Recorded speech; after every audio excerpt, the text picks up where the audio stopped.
Hello बच्चों, मैं हूं आपके साथ Urvesh Bhardwaj. Study with UP वाली शिक्षा में आप सभी का स्वागत है। तो बच्चों, आज हम आचार्य रामचंद्र शुक्ल द्वारा रचित पाठ मित्रता की जानकारी लेंगे। इस पाठ में हमें सच्ची मित्रता के बारे में जानकारी मिलेगी कि सच्ची मित्रता का उद्देश्य क्या होता है, सच्चे मित्र का चयन करते समय उसके किन किन गुणों का पर हमें ध्यान देना चाहिए, एक सच्चे मित्र के कौन कौन से कर्तव्य होते हैं।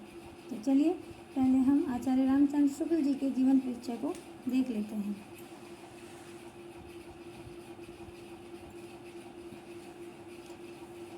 हिंदी भाषा में समर्थ साहित्यकार के रूप में सर्वोच्च स्थान प्राप्त करने वाले आचार्य रामचंद्र शुक्ल का जन्म बस्ती जिले के अगोना नामक ग्राम में 4 अक्टूबर सन 1884 ईस्वी में हुआ था। इनके पिता श्री चंद्रबली शुक्ल सरकारी कर्मचारी थे।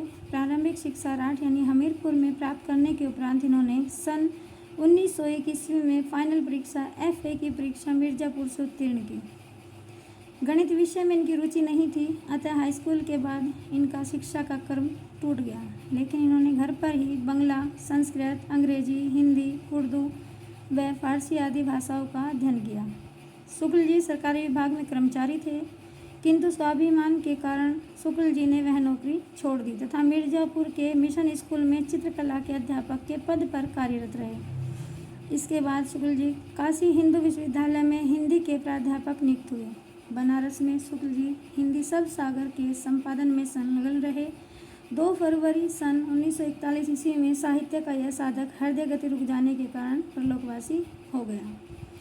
शुक्ल जी भाषा संस्कृत के तत्सम शब्दों से युक्त शुद्ध साहित्यिक हैं। विषय के अनुरूप विवेचनात्मक, वर्णनात्मक, विवरणात्मक, भावात्मक, सूत्र, व्यंग्यात्मक व आलोचनात्मक शैली का प्रयोग अपनी रचनाओं में करते थे।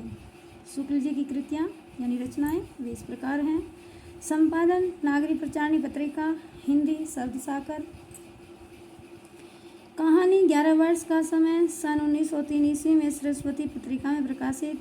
इतिहास हिंदी साहित्य का वैज्ञानिक इतिहास। आलोचना रसमीमांसा, भ्रमरगीत, सार, जायसी, ग्रंथावली, गोस्वामी तुलसीदास और सूरदास। निबंध विचार विधि, चिंतामणि और मित्रता। इसके बाद आपको रामचंद्र शुक्ल की शैली के बारे में जानकारी मिलेगी। इनके निबंधों में प्राय विवेचनात्मक शैली का प्रयोग हुआ है। इस शैली में विस्तृतता और गंभीरता है तथा वाक्य प्राय लंबे हो गए हैं। चिंतन की गहनता के कारण कहीं कहीं क्लिष्टता और बोझिलता का समावेश भी इसमें हो गया है। कठिन विषयों को स्पष्ट रूप से समझाने के लिए इन्होंने स्थान स्थान पर व्याख्यात्मक शैली का भी प्रयोग किया है। इस शैली में ये अपने वर्ण्य विषय की व्याख्या सरल भाषा में करते हुए चलते हैं। अपने समीक्षात्मक निबंधों में शुक्ल जी ने आलोचनात्मक शैली का प्रयोग किया है। वस्तुतः हिंदी में इस शैली के प्रवर्तक आचार्य शुक्ल ही हैं। इनकी आलोचनाएं सैद्धांतिक तथा व्यवहारिक दोनों प्रकार की कविता हैं। कविता क्या है, तुलसी की भावुकता आदि निबंध इसके उदाहरण हैं।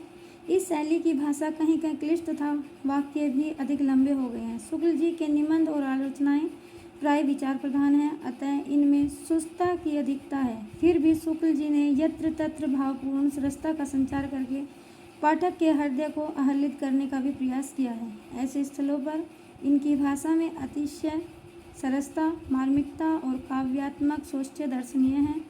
अपने शुष्क विचारों से पाठक को विराम देने के लिए शुक्ल जी बीच बीच में हास्य व्यंग के छींटे भी देते चलते हैं।